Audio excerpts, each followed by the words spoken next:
responsibility of being the first panel, having the first panel discussion of the event, which sets the context and which sets the interest in all of you. So if this panel discussion is boring, then that may impact the event for the whole day. So let us try to keep it as engaging and as interactive as possible. The topic is very interesting, rethinking the supply chain ecosystem. So do we feel that we really have to rethink on the supply chain ecosystem in the current scenario? I mean, you can just raise hands or say yes or no. Do we think we have to rethink? And why do we have to rethink? Is it because of the disruption caused by pandemic? Or any other reason? So let's understand, has the disruption happened only in last say 1.5, 2 years, and is it only because of pandemic, or it has been happening every year, even before the pandemic? And is it going to happen every year going forward? So see, we can go back even before 2018, but I think 5 years is a kind of a good period to understand whether the disruptions are happening every year. Major disruptions, global disruptions. 2018, China imposed environmental restrictions in their country, and hundreds of factories in China shut down.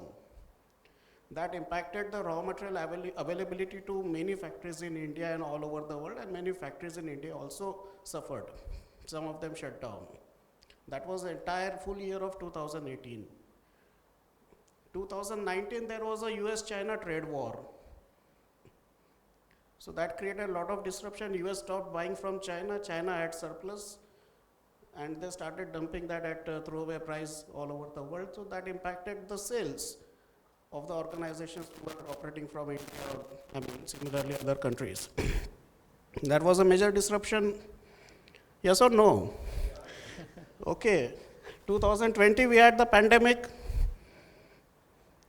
2021, again China came back and imposed dual control policy in China, which was related to, again, energy saving. They said, we don't have energy, so we have to save energy. So all the factories have to run at whichever factories consume a lot of electricity or a lot of energy, they have to consume they have to operate at a lower operating rate, maybe 70% or 50%. So that again created a disruption in terms of raw material availability from China. And there's one more thing which happened in 2021, energy crisis in Europe. Energy prices in Europe started shooting up. Today the energy and gas prices in Europe are almost 8 to 10 times of what it used to be 1 year back. Of course it was intensified because of Russia-Ukraine war, but it started much before that, maybe at least 6 months before that. So that was 2021. 2022, Russia-Ukraine war, still going on. 2023, we don't know whether China, Taiwan, something happens or something else happens. 2024, there's already a disruption design. There's a disruption by design in 2024. 2 elections in the world, 2 major elections, Lok Sabha election in India and presidential election in USA in the same year. So when 2 major elections are happening, it cannot be a normal year. And these are the known disruptions. So rethinking of supply chain ecosystem is not just now or not just because of pandemic. I think it is a continuous process. We need to understand that the organizations have to rethink, redesign, reevaluate their network and their supply chain ecosystem on a constant basis. And that's what we will try to understand. So let me introduce the panel members. It's a very interesting and diversified panel member. So sitting next to me is Hemant from Kamath's Ourtimes, which is naturals ice cream. So he heads the supply chain in and out of the naturals ice cream. It will be interesting. I'm sure there'll be interesting insights from him in different industry altogether. Then we have Manish from Prism Johnson. He takes care of new businesses, and Prism Johnson is, cement is one of the businesses, but he also looks after new businesses. Then we have Raju. from Avvashya CCI, all cargo logistics, so you can shoot all your questions to him today. So logistics, and we all are the customers of logistics. And then we have Ankit from Live Space, Home Interiors. Again, a different kind of industry, different kind of challenges. So I expect a very good discussion because different industries and all of us will get to know their perspectives from their industry's standpoint of view, how to rethink the supply chain.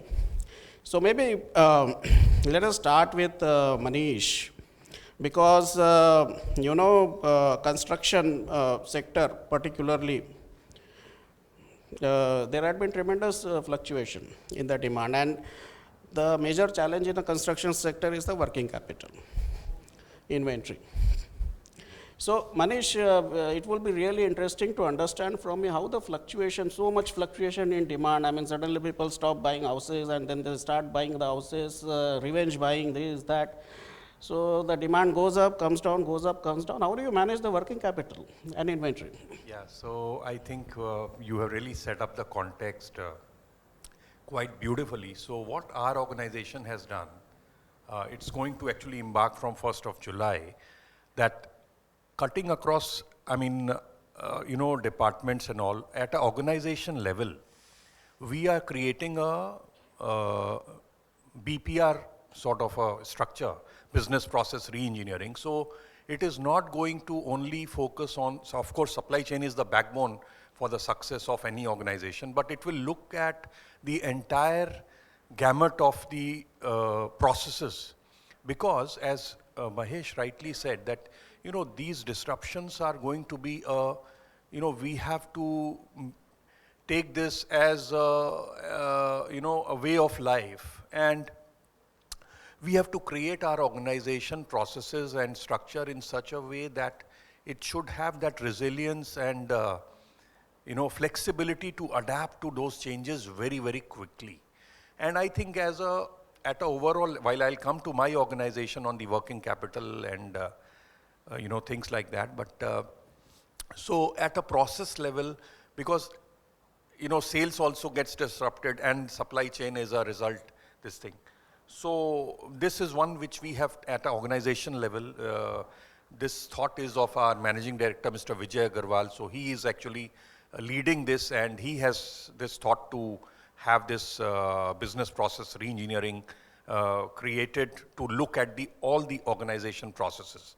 Coming to this working capital, during this pandemic, what we did, see, we follow as an organization, we follow TOC methodology. Maybe some of you would be having different school of thoughts, but we have benefited from it. So what we did, that with our vendors, we have alliance, and so we have a software OneBeat, which is installed even at the front end, and the entire back end are warehouses, plants and all. So we had a proper, business dialogue discussion with all our vendors, and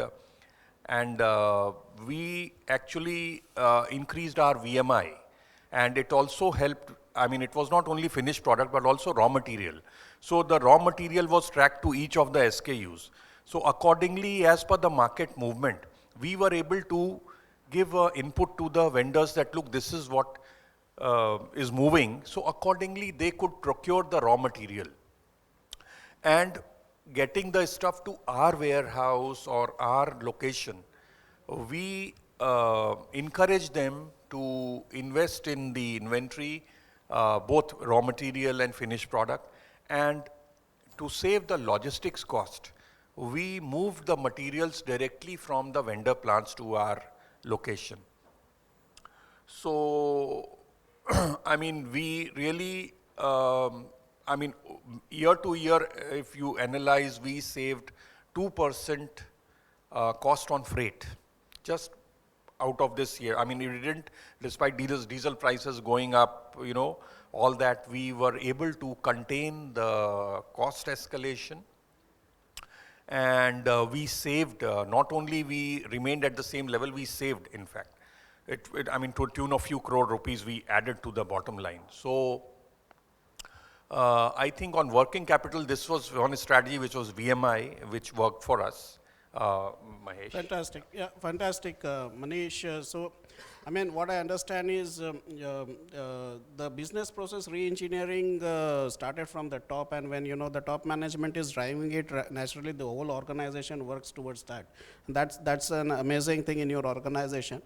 I was just wondering from what you said, the one beat tool or software, what you are using, does it also recommend realigning of the inventory from one location to another if the demand changes? Yes. And had you been doing that, moving the inventory from one storage location to another storage location as the demand changes? Yeah, very good question. See, like today itself, we are moving one full truckload from Ernakulam to Bihar because the inventory was lying for more than 4 months. And in fact, my supply chain head, Mr. Nitin, will be awarded today for the good work he has done. So, I mean, we are using one beat for that, and it actually allocates. If instead of going for a fresh procurement, it is better to use the inventory lying elsewhere and move it. Although we are moving at some, I mean, slightly more cost than the logistics cost is slightly higher, but net. But I think it's Yeah. much better than holding the Absolutely, inventory and absolutely. letting the working capital. So, ladies and gentlemen, I think this is a very good takeaway from what Manish has said, that we cannot be sitting on the inventory at one location for months or years, and whereas the demand is not there at that location and the demand changes. I work with a global supply chain, and we keep on moving inventory from Thailand to India, India to Thailand as the demand fluctuates. So I think that's one of the best practices which all of us can adopt. Coming to Ankit, Ankit, uh, you must have experienced a lot of demand and supply shocks in your industry. I mean, when the pandemic came in, there was absolutely no demand maybe, and then people went into revenge buying when everything opened up, so demand must have gone to the roof. So how all this managed from the supply chain perspective, such a very high and frequent fluctuation in the demand? Yeah, absolutely correct, Mahesh. I would just set up a context so that the audience understands the relation to the home interior industry. Basically, the home interiors industry is a very complex industry. There are many products where people are a lot more aware about what is the configuration, what is the choice that they need to make. For example, mobiles, right? You know what configuration do you want, what storage capacity, all of that you know. But home interiors is kind of a complex and closed industry. Until you haven't bought a home, you don't know how do you make a home, like how do you get your interiors done. And predominantly now the age group which is buying new houses is 35 to 40. So they are first time buyers, right? So it's very, very blank that they want to get the home done, but they're not aware how to get it done, right? So this kind of complicates the problem, and that is where the whole, the demand and supply things come up. So in terms of demand, so for example, we manufacture all home interiors, right? So kitchen, wardrobes, civil work and all of that. So let's take an example of a kitchen. It's a construct of multiple raw materials. So it's the core material, finishes, the combination permutation is much higher. You select one core material and then you have 200 finishes to choose from, right? So you can't kind of forecast what the next customer is going to choose from, right? So because the combination is so high. So this actually makes the problem really complex, right? So from a demand perspective, you can't kind of predict. You can forecast your demand basis certain parameters, but you can't say what is the next demand going to be, right? So that complicates, and when you, Mahesh, for example, said in terms of COVID timeline, yeah, the demand got really impacted because home interiors is an industry which is offline, right? People want to see the product, they want to visit experience centers and then make a choice because they're not very aware, right? So we kind of democratized that process. We brought an omni-channel kind of process to start with, so that there is a choice of a customer to visit once and then everything goes online. You're able to kind of do your selections online, material selection, designing, all of that you're able to kind of do it online sitting at home, right? So that kind of really helped us to tide over the wave. In terms of supply chain, so as we mentioned that because there are multiple combinations, you can't stock up everything, right? Because then your inventory will pile up. And let's assume the situation where the COVID situation came in, there were lockdowns for 2-3 months, right? So what do you do with that inventory? So at that time, what we were kind of, in the same year, we were planning to move on that, and that's where it really strongly came in that we need to move into a just-in-time model, right? So what we started doing is that we would take in the orders, we would kind of inventorize our fast-moving products and consolidate our slow-moving products, right? So as for example, Manish also said, we started consolidating our slow-moving material to a single location. and all the fast-moving products were near to the manufacturing facilities across India.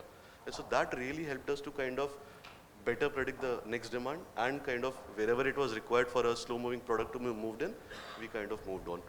And see, when you construct a home, you're not very sure if it's going to take 2 months, 3 months or 5 months also, right? So you don't know when you need the material. Just-in-time really helped us to start the manufacturing only like 10-15 days before when you actually need the product. So that really helps all of Just-in-time also has risk of stockouts, right? Yes. So how much was Yeah, the so stockouts? the online part of it really helps, right? Because you book in the order only for what you have, right? It's not an offline process that you book the order and tomorrow a carpenter comes and says that I'm not able to procure that material. So whatever material that we were able to log in, we were able to raise the POs but stock it at the supplier end only. Right? So we you were had not the buying it. benefit of the higher lead time. Exactly. So we are giving you POs for future purchase, but we are not buying, right? So we are able to kind of, the working capital also becomes easier in this sense, and then you don't have to do a lot of warehousing also, right? See, in supply chain, I feel basically there are 3 parts to it. One is material, one is machinery, and one is manpower. In our industry, like obviously in everywhere, these are the 3 parts, right? So material, we did all of these, you can say value engineering and redesigning of the whole process. In terms of machinery, our manufacturing partners are available across India. So what we did is we kind of redid the whole process. Like previously, each of these vendors were manufacturing a certain capacity. Now, because of the demand which is unstable, you're not sure if you will be able to give X amount of order to the particular factory, right? So what we did is we went about discussing about it and kind of solve this problem by moving the vendors into 2 different parts. One as a dedicated vendor, one as a variable vendor. Right? So for the dedicated vendors, we confirmed them a certain capacity basis. Obviously, we also booked in the MBG clauses basically that we will give you a minimum business guarantee. So these are the set, so all your stable demand can be catered via the dedicated vendors. And all the variable vendors can work with us also, can work with other players also, and they were taking care of our shaky demand basically. So that really helped part on the machine side of it. And third is the manpower part. Manpower also, any of the home interior products can only be executed by a manpower. Whether it is a kitchen to be installed at home, whether it is a civil work to be done, whether it is a delivery of or a supervision of a project, right? So there also we kind of worked on the same parameters. We built in some in-house demand and worked with vendors. One critical step which was to be taken care of was most of these supply are blue collar workers, right? So they stayed together. So if you talk about particularly about the last 2 years COVID scenario, there was a possibility that one person getting affected, the whole trade got affected. All the carpenter community stays together, all the electrician community stays together, or these guys stay together, right? So one person getting impacted, basically the whole vendor will get impacted, and then you're not able to move them to the site. So we had to kind of segregate demand as per the pocket requirement, which area has a particular supply for all these trades available, and then we are able to manage it. So it was complex, but in fact, as you mentioned. Excellent. I mean, excellent insights, Ankit. Too many things you have done, and it's really a learning. Right from, I mean, just in time to omni-channels, to vendor management, to manpower management, whatnot it has been done. I'm sure, I mean, there are lots of takeaways from what he said. Omni-channel, use omni-channel. So use whatever channels are available in your business to manage the demand and to service to the customers. Then just in time with inventory management, VMI, vendor, manpower, you touched based upon everything, and I hope it continues going forward. As you mentioned, now the demand of the home purchase has really gone up because of the COVID scenario, right? People haven't spent that much time in their homes, so now they realize the importance of home interiors, right home interiors basically. So that's it's going massively well for us, yeah. Great. Thanks, Kit. Coming to Hemant, I mean, Raju will come to you at the end so that you get more time to speak, and I'm sure lots of questions will come to you. So Welcome. So Hemant has his own challenges managing supply chain of ice cream demand, as well as the supply, and the complexities are of a different levels. Plus there are multiple channels, franchisee operated stores, own operated stores, different cities, and their supply chain also is very unique. I mean, it's even much different than any other ice cream manufacturing organization. So Hemant, to you, what did your organization or you did, your function did to rethink the supply chain ecosystems, and what initiatives were taken? Okay. Hello. So, Mahesh, thanks, and this is a nice question. Though we are first thing which we have as a problem statement is short shelf life.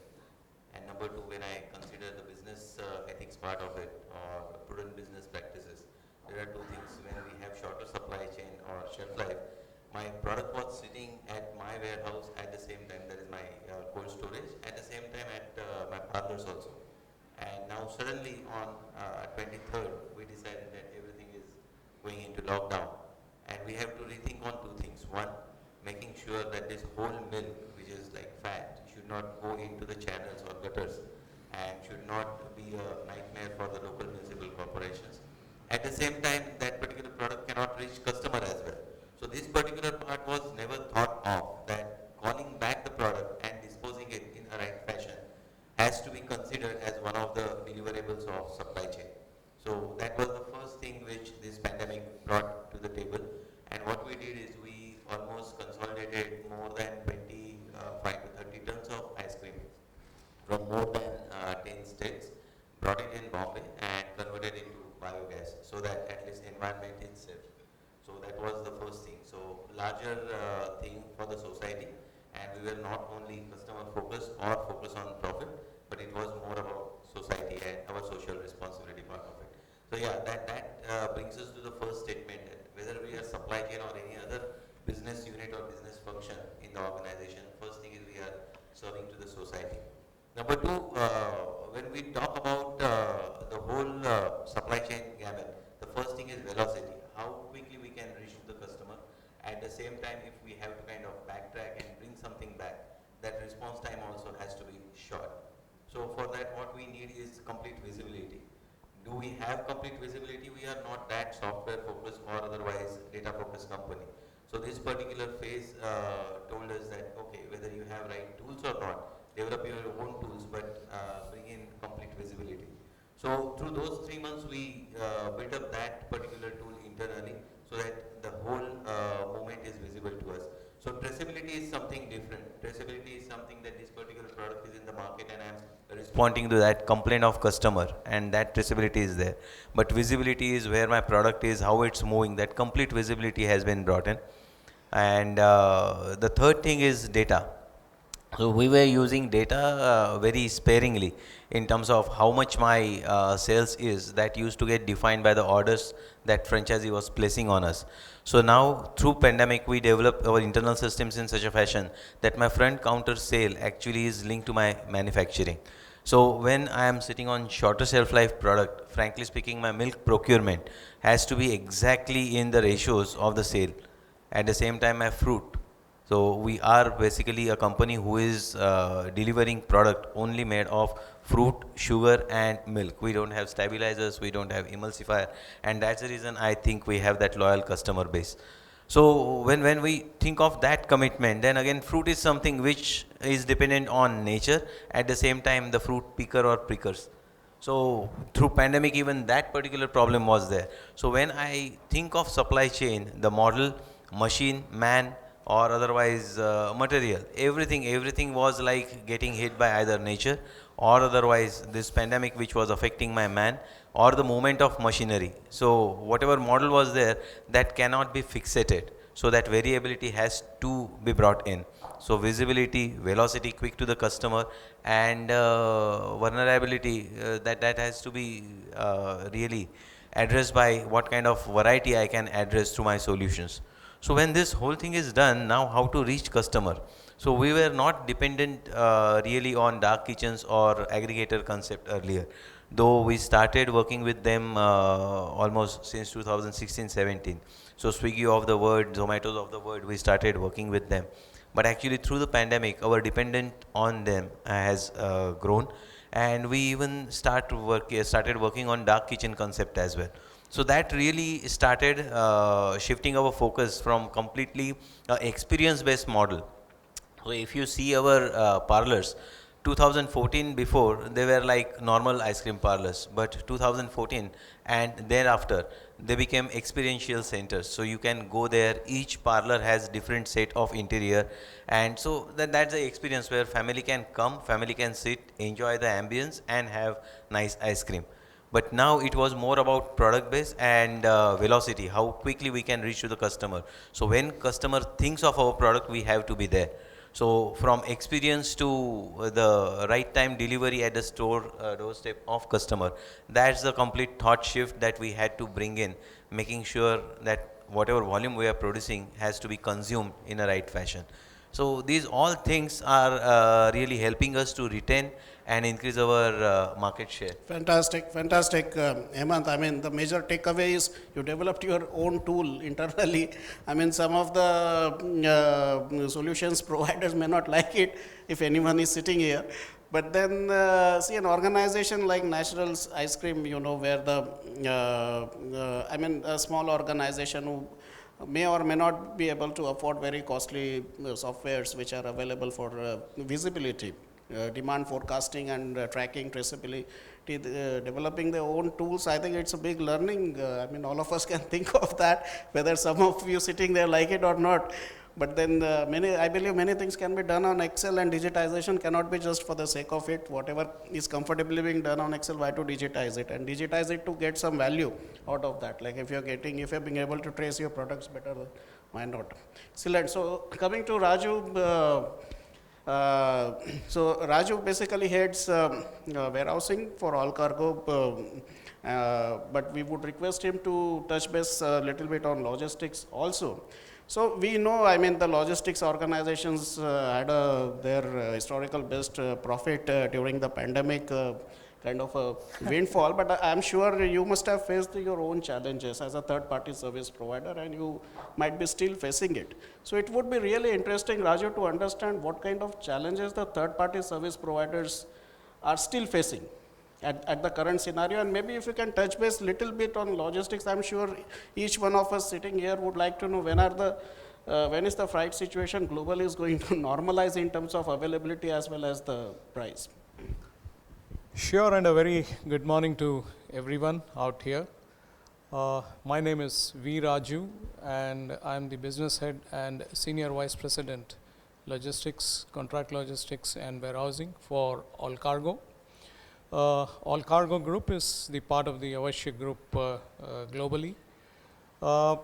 Interesting question which has been given to me because it's just been 2 years since we thought that we have come out of that situation, a situation which brought us nightmares, I can tell you. Reason is because everything seemed to be going normal, and all of a sudden, sometime in March, when we were told that, look, everything is going to shut down, the pandemic has affected India as well. Though there were rumors, though there were news that globally it has already started striking countries, and India is no exception. But still, to have it in your doorsteps and then face the consequences, you are not really ready for it at that particular time.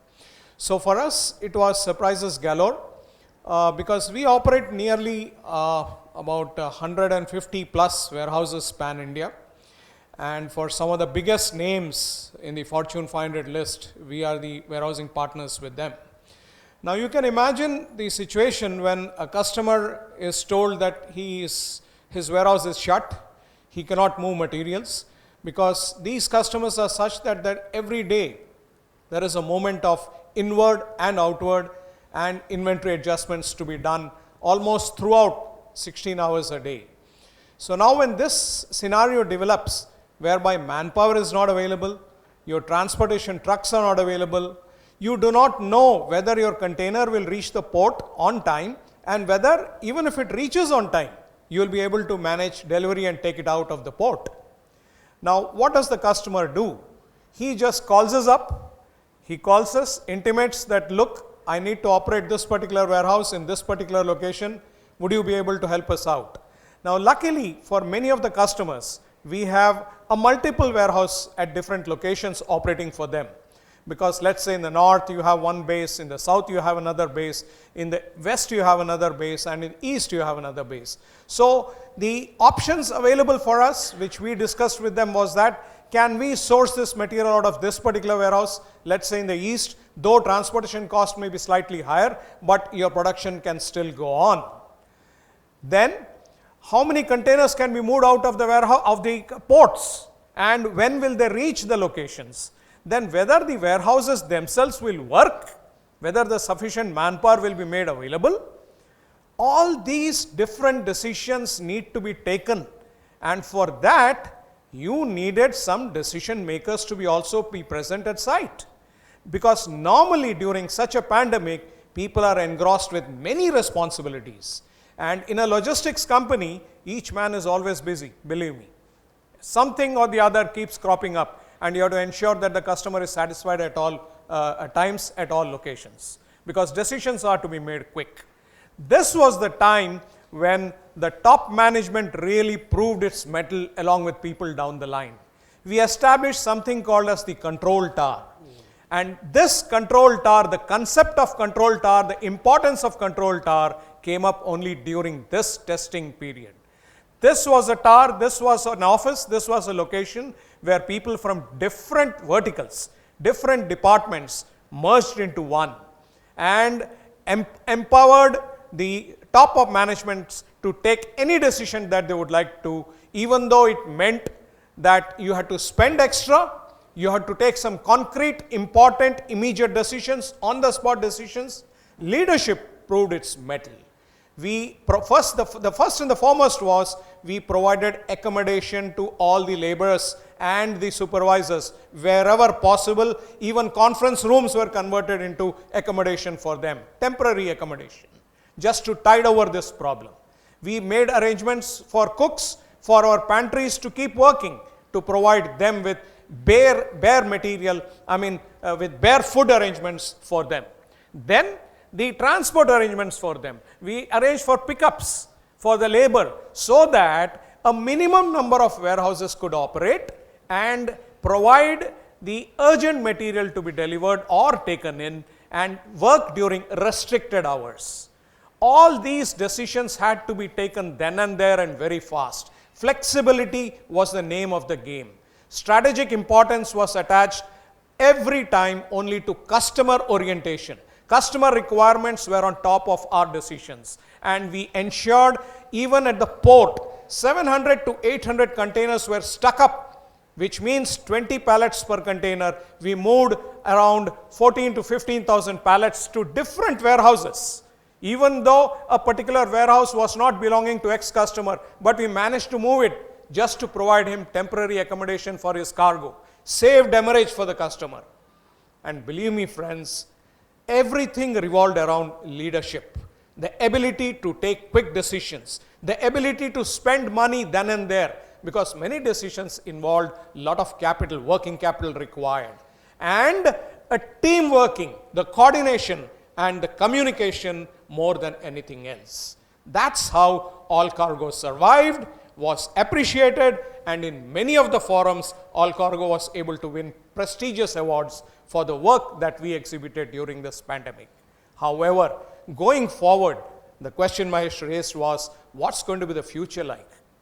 Believe me friends, we are yet not out of, maybe you're out of pandemic, but you're not out of an uncertain world. What we call it in our language as VUCA, V-U-C-A, volatile, complex, ambiguity and uncertain. That's the name of the game when we work in logistics, because you do not know. The Russian-Ukraine war, nobody knew it's going to come up, and nobody thought that it's going to continue for so long. This has created a huge energy crisis in Europe and other countries, and now people are fighting to face the energy crisis. This is definitely going to impact even logistics, shipping. There's a dearth of vessels, there's a shortage of vessels. Starting from the pandemic times, when vessels used to ply empty, they stopped calling different ports because there was no cargo for them. Imports and exports were badly hit, and freights went up to sky high, because there was no cargo available, and for empty containers availability is still a problem. Now, what is going to happen in future? The decision, the impact of these is still going to continue. We are not going to see an early end to this. Yes, situation may ease slightly, situation may improve slightly, but it is not going to be before 2023 that you're going to see normalcy returning gradually to the existing problems that we are facing even today.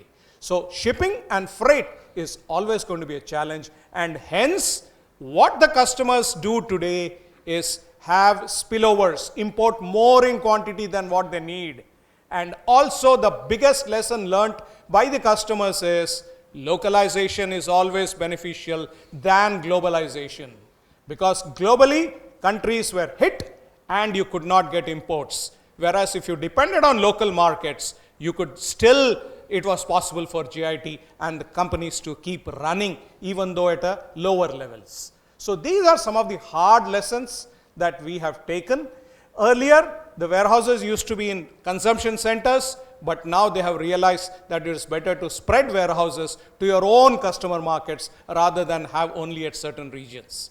So these were some of the problems that we have faced because of the pandemic and post-pandemic situation.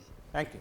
Great, Raju. I mean, we can see his energy and passion, and real demonstration of supply chain resilience, I would say, Raju. I mean, moving the cargo which is lying at the ports to different warehouses which don't even belong to those customers and helping them to save demurrage. I mean, that's a real demonstration of resilience. I mean, that's how you come out of the disruption or face the disruption and react so quickly to the disruption to prevent losses. Excellent. So, ladies and gentlemen, maybe you know you would have lots of questions. I believe I would urge you to ask the questions, and the panel members would be more than happy to respond. Please.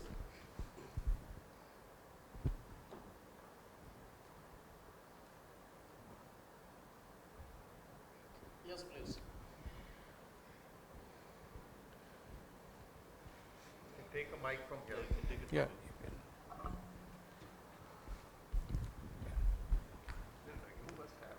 You guys are going to respond. First of all, thank you so much for this insightful discussion. It was mind-blowing, Mane. From the diversified industries, your approaches and all, a lot of takes away as Mr. Mahesh, spoke about. My question is to Mr. Mahesh, ice cream, right? Natural ice cream. Sorry, Hemant. My entire family is fond of natural ice cream and always a first preference. So I'm your customer. Just keep that in mind first. Thanks. I just want to ask, what is your experience on online platform for selling your product, and what is your, going forward approach towards that particular channel? Yeah. First thing, whether they are dispensable, so they are not. So you have to be there, you have to maintain them as your partners. Because when we want to reach out to our customers, if we have that particular, am I audible? Yeah, so if we just omit that particular channel, then reaching to the customer will become a problem.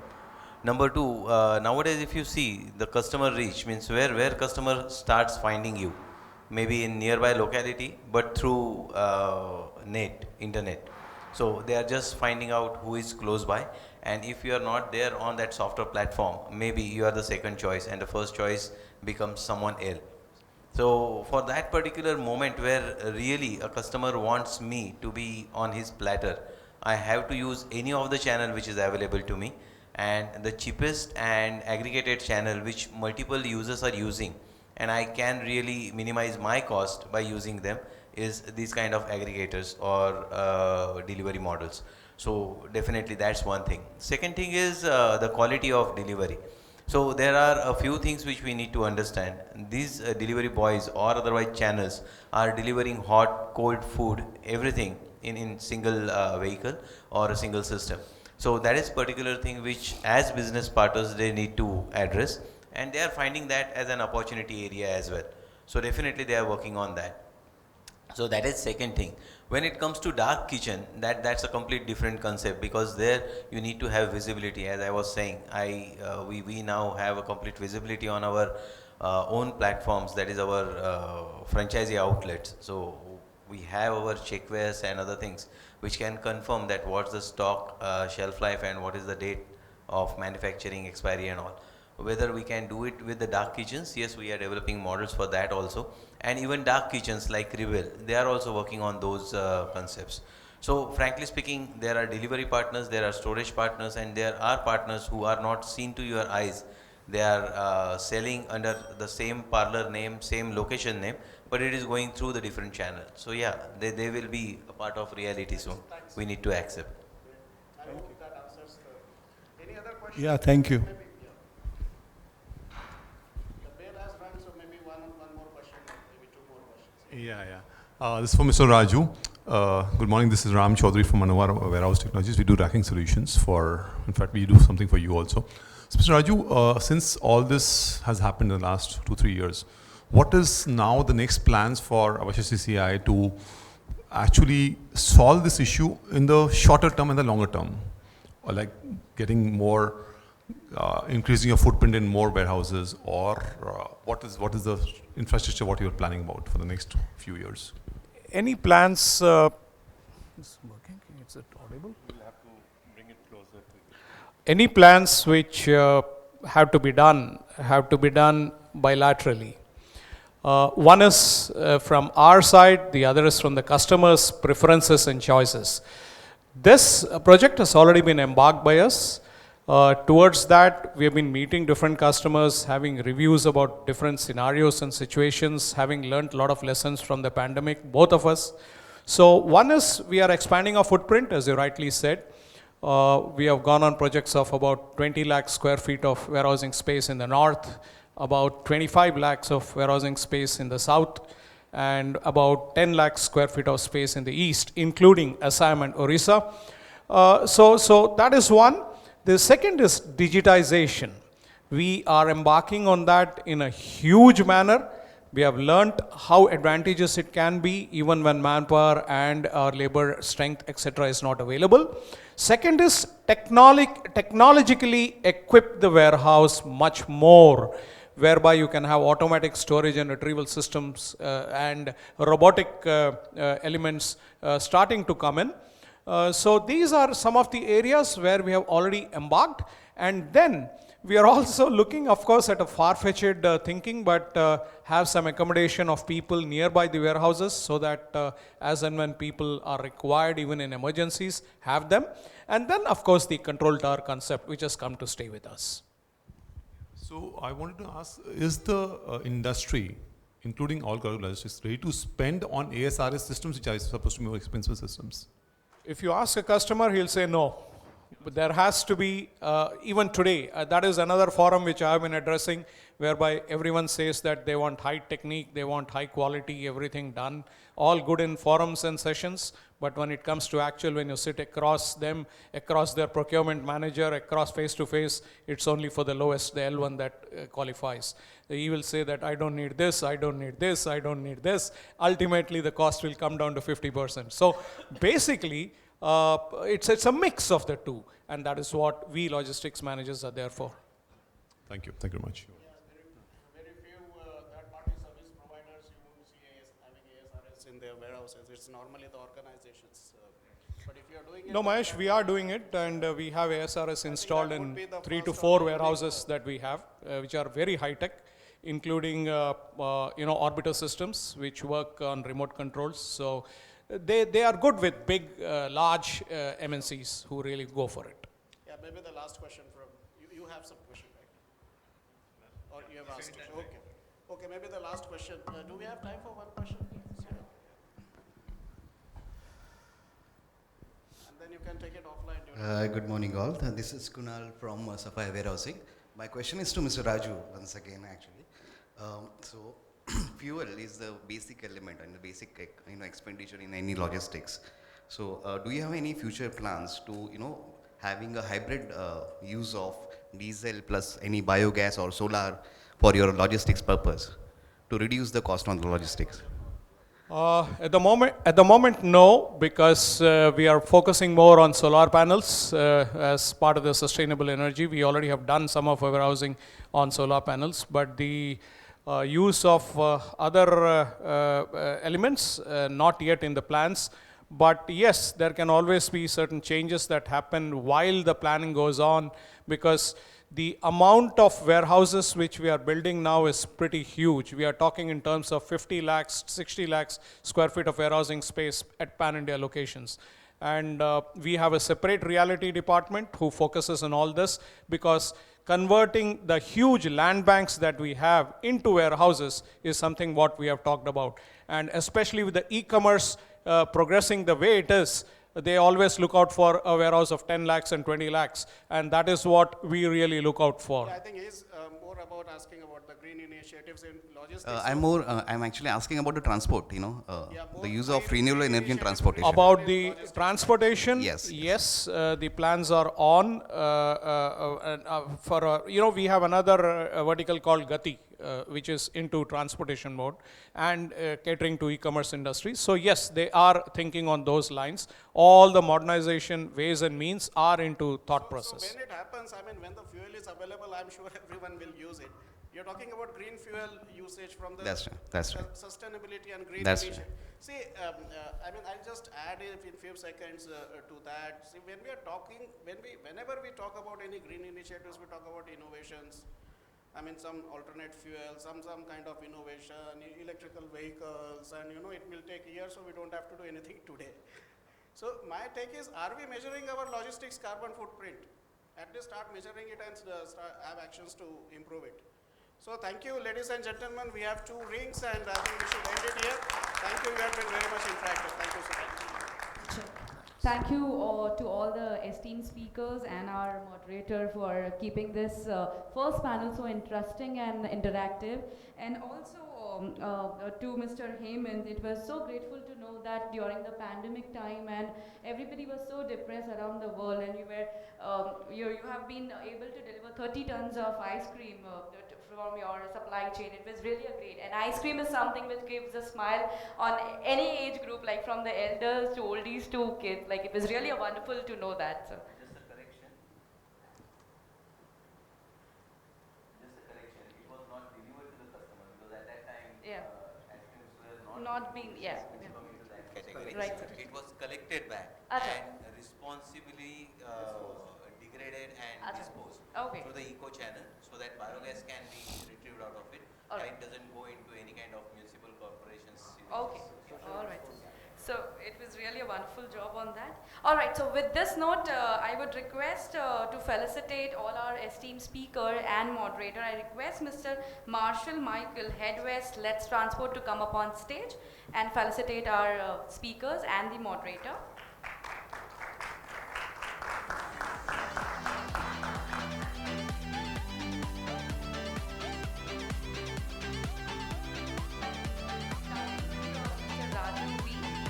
Vice President, Avvashya, CCI.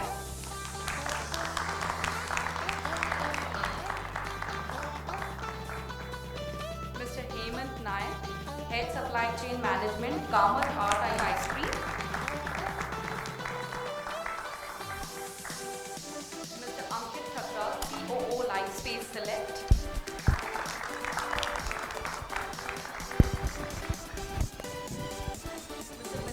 Upadhyaya, VP Supply Chain, Emerging Business, Grasim Johnson Limited.